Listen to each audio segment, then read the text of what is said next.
Oh, prends mon âme, prends-la, Seigneur, et que ta flamme brûle en mon cœur, que tout mon être vibre pour toi, sois seul mon maître, ô divin roi, source de vie, de paix, d'amour.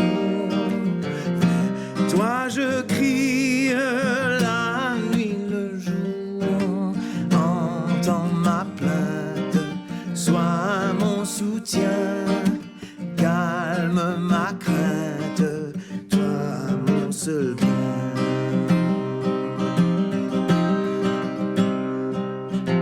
Du mal perfide, oh garde-moi, viens, sois mon guide, chef de ma foi. Quand la nuit voile tout à mes yeux, sois mon étoile, brille des cieux, source de vie, de paix, d'amour. Vers toi je crie la nuit, le jour, entends ma plainte, sois mon soutien, calme ma crainte, toi mon seul bien.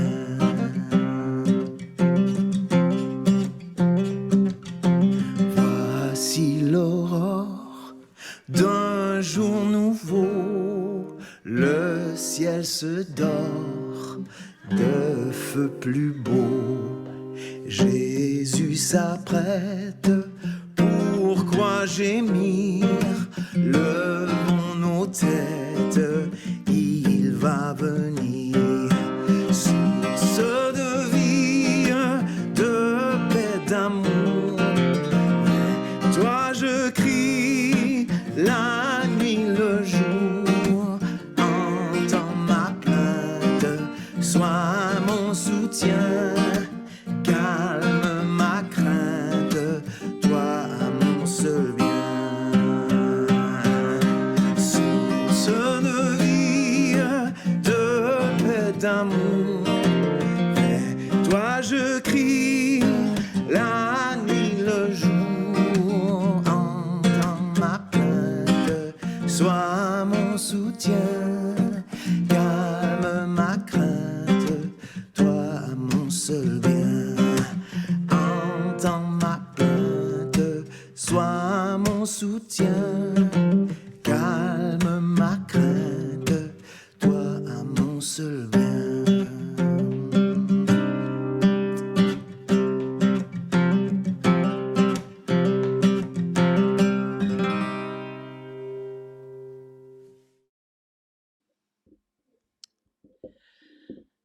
Ben, bon matin.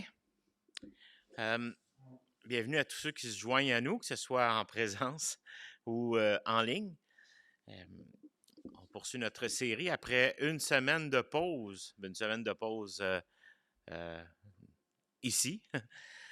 J'étais à l'extérieur en voyage, mais maintenant, on est de retour ensemble. Puis aussi, on a une famille qui est partie en voyage pour 2 mois. Donc, je ne sais pas s'ils vont écouter ce message-là, mais on les salue. On ne les saluera pas toutes les semaines, mais on pense à eux. Ce matin, on poursuit notre série dans Hébreux. On est au chapitre 6, versets 9 à 12. Et on va voir un message qui s'intitule ce matin « Persévérer, ça vaut le coup ». Parfois, quand on dit « ça vaut le coup », ça finit avec un P, c'est-à-dire ça vaut le coup, mais ici, j'y vais avec un T, c'est-à-dire que ça vaut le prix. Ça vaut le coup que ça va, qu'on a à payer parfois. Dans nos moments de découragement, d'angoisse, je pourrais même dire de dépression ou d'épreuve, qui peuvent parfois nous sembler s'éterniser. Hein, on vit des épreuves, puis des fois, on a l'impression que ça n'a plus de fin, ces épreuves-là. Il y a une question naturelle qui peut sans cesse nous venir à l'esprit. Est-ce que ça vaut vraiment la peine de persévérer dans la foi? Euh, la tentation de tout laisser tomber, elle peut nous sembler étrange quand tout va bien. Hein? Quand tout va bien, quand que, tout autour de nous, ça se déroule quand même rondement, mais on a l'impression que cette tentation de tout laisser tomber, ben, voyons, c'est une drôle de question hein, qu'on peut se poser. Mais quand ça va mal, quand que le prix à payer semble coûteux, quand persévérer nous semble impossible, mais est-ce que ça vaut vraiment le coup de continuer dans la foi? Est-ce que ça vaut vraiment le coup de persévérer dans notre marche de chrétien, dans notre marche chrétienne? Là où nous arrivons dans notre étude dans Hébreux chapitre 6, 9 à 12, on a une réponse encourageante à cette question, ou à ces questions. Est-ce que ça vaut la peine de continuer? L'auteur nous dit tout de suite, je ne vous cacherai pas la réponse, hein? Je n'arriverai pas avec la conclusion puis vous dire la réponse, mais il nous dit tout de suite, hein, oui, ça vaut la peine de persévérer. Et en fait, euh, ça vaut la peine parce qu'il y a un héritage qui vient avec ça. Ça vaut la peine, ça vaut le coup ou le prix que ça prend pour arriver au bout de la vie. Lorsque l'auteur nous sert un avertissement concernant la triste réalité des chrétiens qui tombent, c'est ce qu'on avait vu il y a 2 semaines. Il y avait des croyants, des fois, qui ne persévéraient pas dans la foi, puis ils tombaient. Ben, il désire maintenant nous encourager à persévérer, et ça, peu importe le prix. Parce qu'il y a un prix à, à persévérer dans la foi. Le contexte, je vous le rappelle, c'en est un où l'Épître aux Hébreux, il nous parle que Jésus est plus que tout. Jésus vaut plus que tout. Il est plus que toute chose. Et dans ce contexte où il nous a présenté Jésus plus grand que les anges, Jésus plus grand que les sacrificateurs de l'Ancien Testament, plus grand que les sacrifices, parce qu'il est sacrificateur et sacrifice à la fois, il est plus grand que tout ça. Il veut nous montrer sa supériorité de Christ, mais maintenant, il fait une pause un peu l'auteur on avait vu la semaine passée, cette semaine, puis il y a 2 semaines, cette semaine, puis la semaine prochaine. On va voir qu'il veut aussi avertir puis encourager ceux à qui il écrit, pour les stimuler à ne pas abandonner sur le chemin de la foi. Il a représenté le sort qui attend ceux qui sont tombés. Ça, on avait vu il y a 2 semaines. Mais pour les encourager, à partir du verset 9, il écrit ceci. Tournez avec moi dans Hébreux, chapitre 6, verset 9. Et il dit ceci. Quoique nous parlions ainsi, bien-aimés, nous attendons pour que ce qui vous concerne, des choses meilleures et favorables au salut. Car Dieu n'est pas injuste pour oublier votre travail et l'amour que vous avez montré pour son nom, ayant rendu et rendant encore des services aux saints. Nous désirons que chacun de vous montre le même zèle pour conserver jusqu'à la fin une pleine espérance, en sorte que vous ne vous relâchiez point et que vous imitez ceux qui, par la foi et la persévérance, héritent des promesses.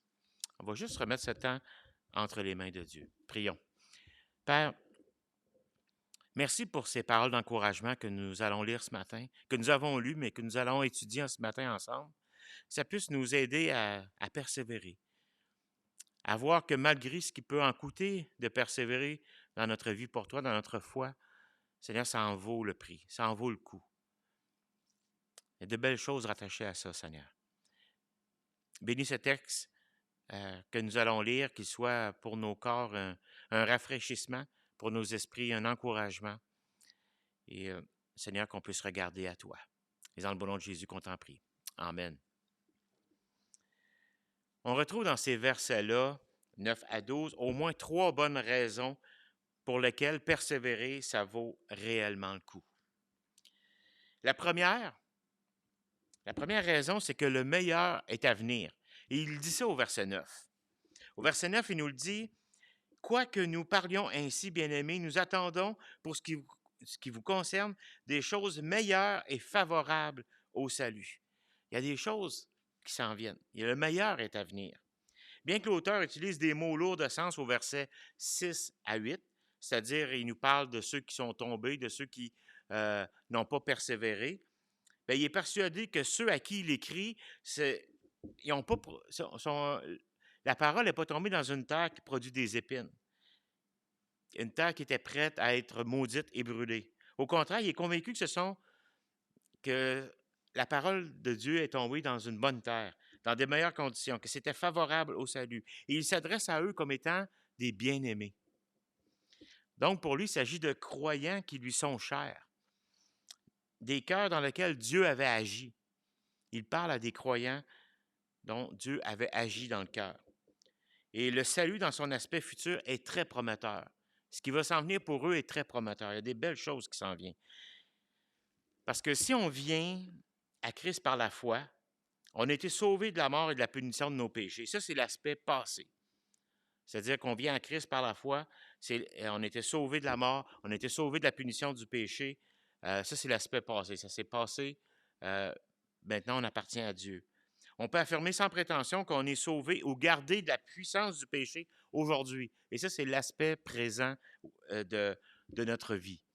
C'est que maintenant, Dieu nous garde de cette puissance du péché. On n'est plus esclave du péché. Même si ça arrive qu'on peut tomber, on n'est plus esclave du péché.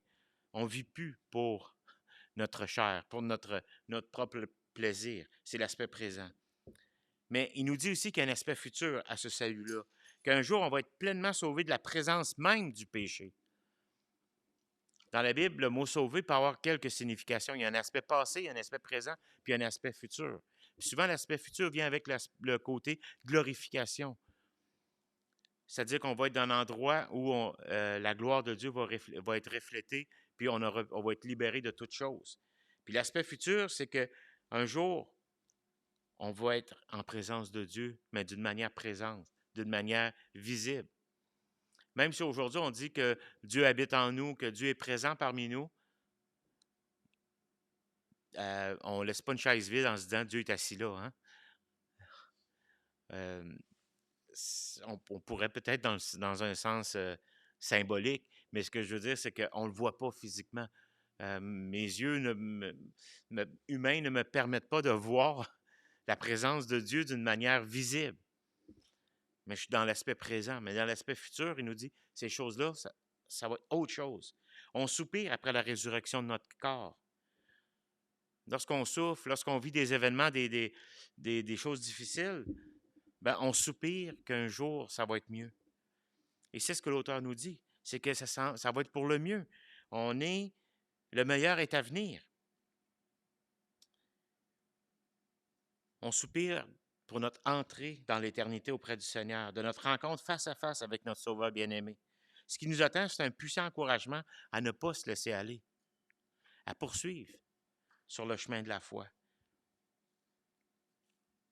Si on comprenait tous les aspects futurs de notre salut, on pourrait se poser la question, qui serait assez fou pour se priver d'un tel bonheur futur, d'un tel bonheur avec Dieu? Pourtant, il y a trop de gens qui estiment que l'amour du siècle présent, ou pour le siècle présent, donc du monde, pour ce monde, est plus gratifiant que de marcher fidèlement avec Christ jusqu'à la fin.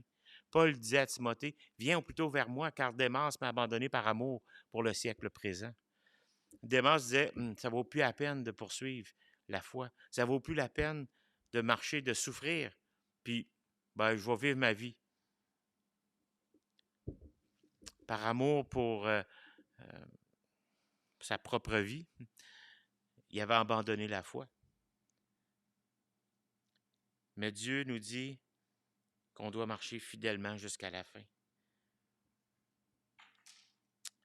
Et c'est la première raison. C'est parce qu'à la fin, il y a quelque chose de plus grand qui nous attend.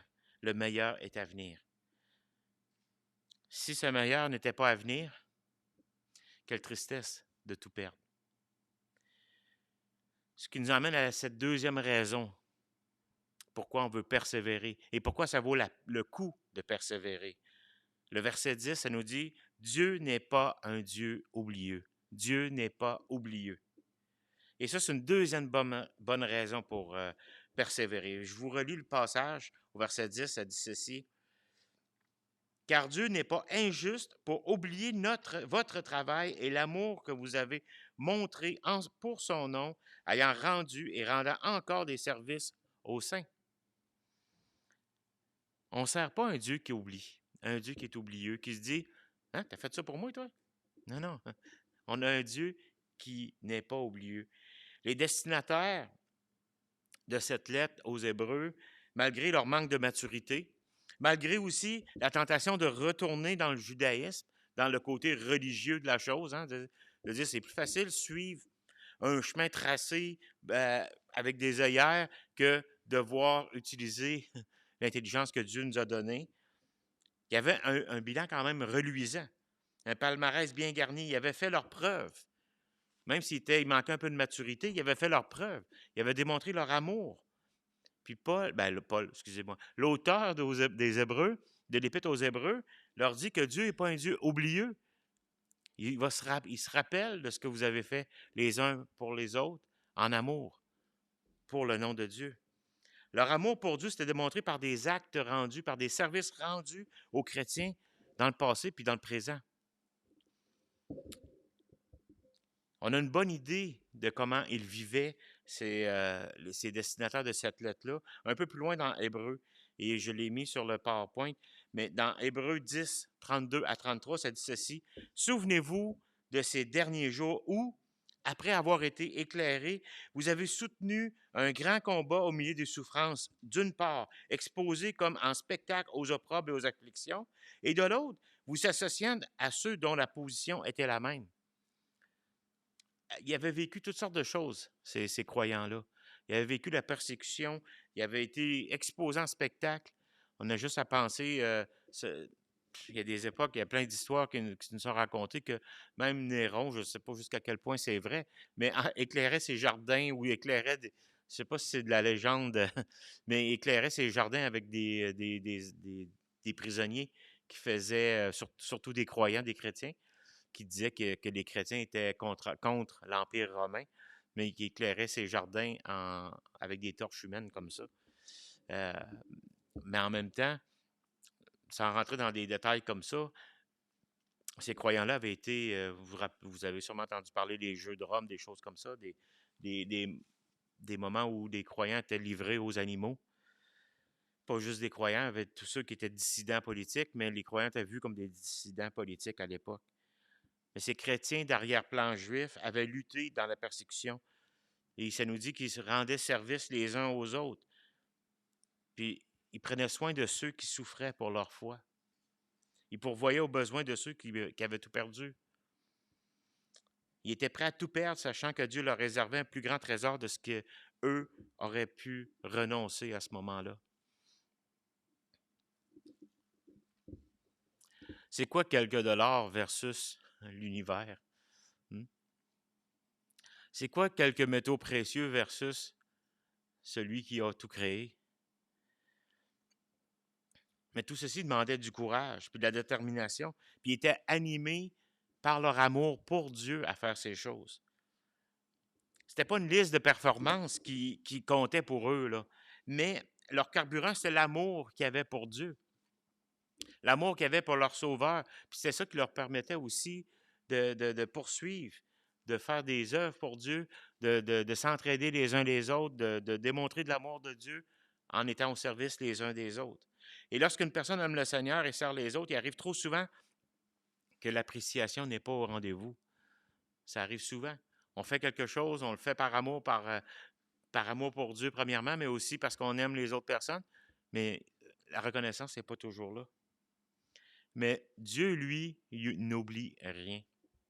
Dieu n'est pas injuste pour oublier ce qu'on fait pour lui. Toutes les actions faites, tous les services rendus pour lui et pour son peuple ne tomberont jamais dans l'oubli. Il a la mémoire longue et éternelle. C'est notre amour pour lui qui devrait être notre source et de notre motivation. Non pas notre désir de performance pour épater la galerie, mais notre amour pour Dieu. Dans sa fidélité, Dieu sait parfaitement, mais lui qui est parfaitement juste, il saura nous récompenser. Il y a absence d'injustice pour lui ou en lui. Et ça doit garder nos cœurs et nos moyens d'action, de savoir que Dieu n'est pas injuste. Dieu est juste puis il y a une mémoire. Il se rappelle de ce qu'on fait pour lui. Ça doit garder nos cœurs dans des moments de souffrance incompréhensibles, dans des moments où on a l'impression que le coup n'en vaut pas la chandelle. Il faut se rappeler que Dieu, lui, il va s'en rappeler. Dieu n'est pas un Dieu qui oublie, n'est pas un Dieu oublieux. On vient de voir deux belles raisons pourquoi ça vaut le coup, ça vaut la peine de persévérer. Le meilleur avenir, notre Dieu n'est pas oublieux. Il sait qu'est-ce qu'on fait pour lui, puis lui, il n'oublie pas. Mais il termine dans les versets 11 à 12 en nous disant qu'il y a une belle promesse rattachée à ça. La promesse d'un héritage inestimable. Si ce point peut ressembler au premier, c'est-à-dire que le meilleur est à venir, mais c'est encore plus grand. Qu'est-ce qu'il dit dans les versets 11 à 12? Il dit ceci. Nous désirons que chacun de vous montre le même zèle pour conserver jusqu'à la fin une pleine espérance, en sorte que vous ne vous relâchiez point et que vous imitiez ceux qui, par la foi et la persévérance, héritent des promesses. Il n'y a qu'une façon d'hériter ces promesses, c'est poursuivre le chemin de la foi et de la persévérance. L'amour de l'auteur de l'Épître pour les croyants continue à se manifester par son désir de les voir persévérer jusqu'à la fin. Et ça avec le même empressement, le même zèle pour Dieu et pour son peuple. Son amour pour chacun transpire dans ces deux versets. Son exhortation est frappante quand on la compare à tous ces avertissements qu'il donne. Juste par exemple, dans Hébreux 13, 12, ça nous dit, je pense que je l'ai mis. Oui, ben c'est 13, 7, non, je ne l'ai pas mis. Alors recule. On va le garder pour tantôt, lui. Hébreux 13, 12, ça dit ceci. Prenez garde, frère, que quelqu'un de vous n'ait un cœur mauvais et incrédule au point de se détourner du Dieu vivant. Il donne des avertissements comme ça. Mais ici, il dit au verset 11, par rapport à la persévérance, en nous désirant que chacun de vous montre jusqu'à la fin le même zèle. Il veut les encourager. Il n'est pas au moment de... Il a déjà donné des avertissements. Il a déjà dit qu'est-ce qui allait arriver pour ceux qui vont tomber, qui ne persévèrent pas. Mais là, il veut les encourager à persévérer. La persévérance n'est pas pour une classe particulière de croyants ou de chrétiens, mais pour chacun d'entre nous. L'espérance qui s'attache à notre appel, c'est-à-dire quand Dieu nous appelle à lui, n'est pas réservée à une élite plus spirituelle que les autres, mais pour toi, pour moi, et pour tous, cette espérance-là. Il n'y a pas au ciel quelqu'un qui va dire « Hey, hey, hey, moi je suis dans l'élite, fait que je vais arriver puis je vais avoir bien plus de choses que toi. » Non. On va être assis à la même table, par exemple, que le brigand sur la croix, qui lui n'a pas fait grand-chose. Est-ce qu'il a persévéré jusqu'à la fin? On pourrait dire qu'il n'a pas eu le choix, il était déjà pas mal à la fin. Mais il y a eu les paroles encourageantes du Seigneur qui a dit, aujourd'hui, je vais me souvenir de toi dans le paradis. Tu vas être avec moi dans le paradis.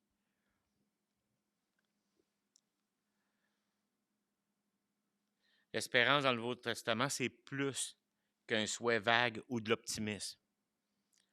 C'est pas j'espère dans le sens que je ne suis pas sûr.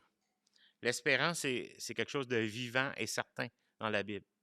Des fois, on parle d'espoir, d'espérance, mais dans la Bible, le mot espoir et espérance n'a pas une signification vague. C'est quelque chose de certain, entièrement sûr et certain, digne de notre foi, digne d'une assurance. Dieu nous donne une assurance qu'il nous accorde, et cette assurance-là est solide comme une encre. Et ça, on va voir un peu plus dans les versets 13 et les suivants la semaine prochaine, Dieu voulant. Mais Dieu est assez puissant pour nous garder de tomber. Ce qu'il a préparé pour moi devrait me garder de l'abandon. Et Dieu est capable de nous garder de l'abandon. Le désir de faire des efforts semble parfois moins grand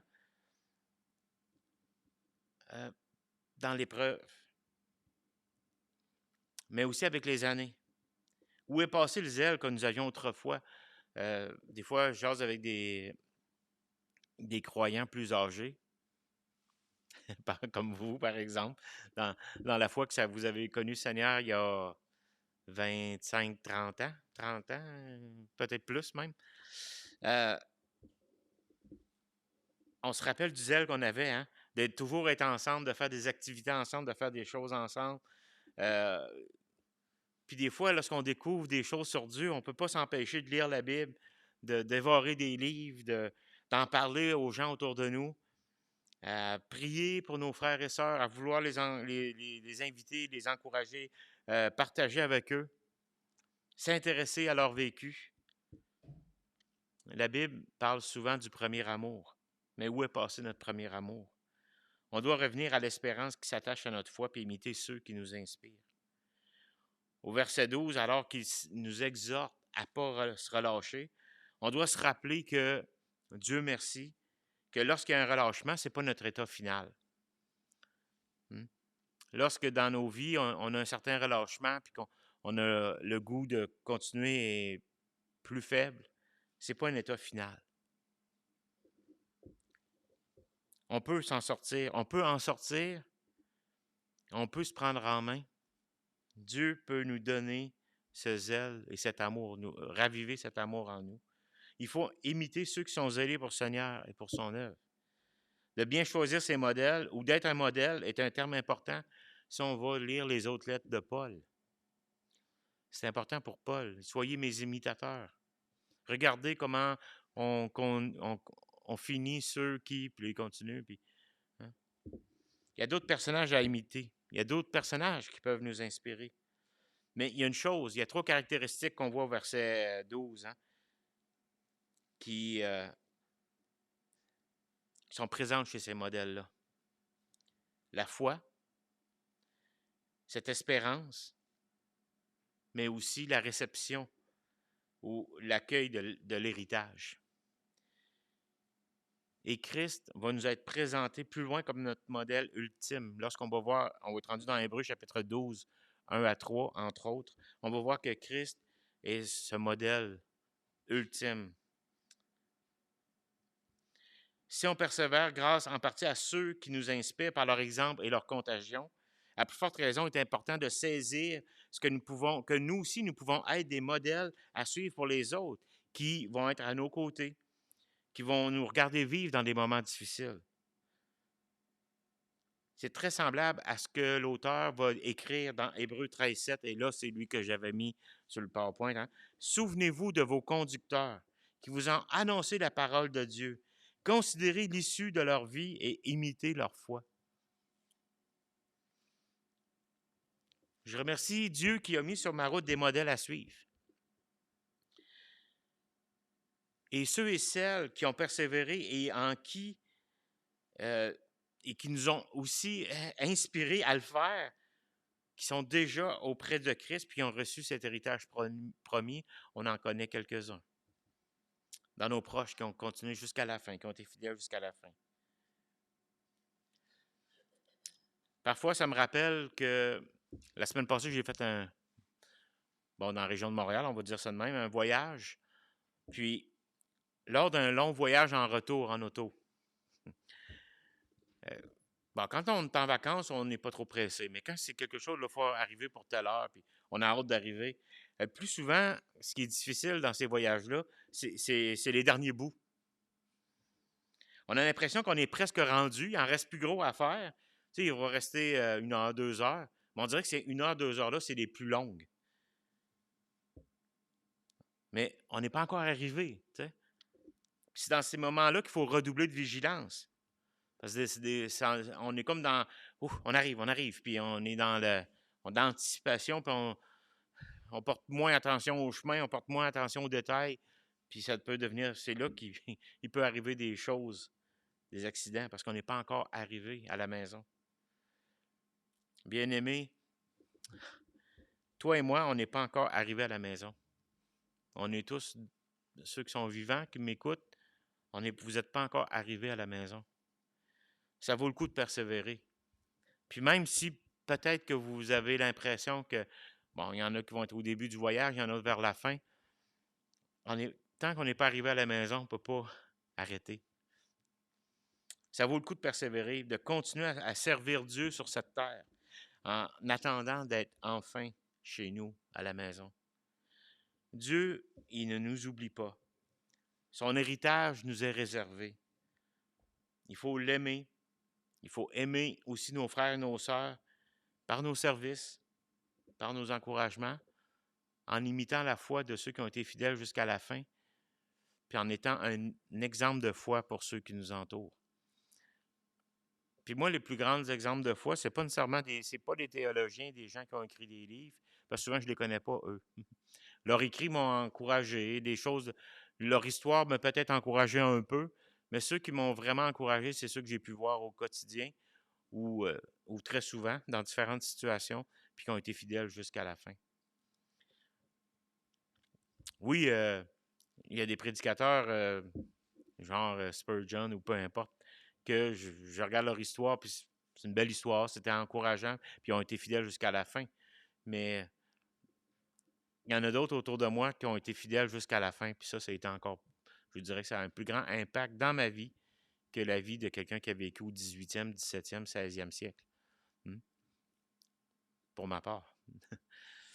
Mais cherchons à imiter ceux que Dieu a gardés fidèles jusqu'à la fin, puis soyons des modèles pour ceux, dans la persévérance, mais au travers de ces éléments-là, en étant des modèles de foi, de persévérance, jusqu'à la réception de cet héritage. Terminons dans un mot de prière. Seigneur, qu'on puisse être trouvé persévérant jusqu'à la fin. Tu as mis au travers de nous, parmi nous, sur nos vies, sur nos chemins, des gens qui ont été fidèles en toutes choses jusqu'à la fin, qui ont pu être des exemples de foi, d'espérance, et qui maintenant, même aujourd'hui, pour quelques-uns qu'on connaît, goûtent cet héritage promise. Seigneur, donne-nous d'être des modèles pour ceux qui nous entourent. Merci que l'auteur ici, dans cette lettre, veut nous encourager à persévérer jusqu'à la fin, que peu importe le prix à payer, peu importe le coût, ça vaut la peine de persévérer. Merci, Père, pour ces paroles encourageantes, puis que tu puisses nous garder jusqu'à la fin, parce que toi, tu en as la force, tu en as la puissance de nous garder jusqu'à la fin. Et dans le beau nom de Jésus-Christ, celui qui est plus que tout, que nous te prions. Amen. Je souhaite à tous une belle semaine et que le Seigneur vous garde.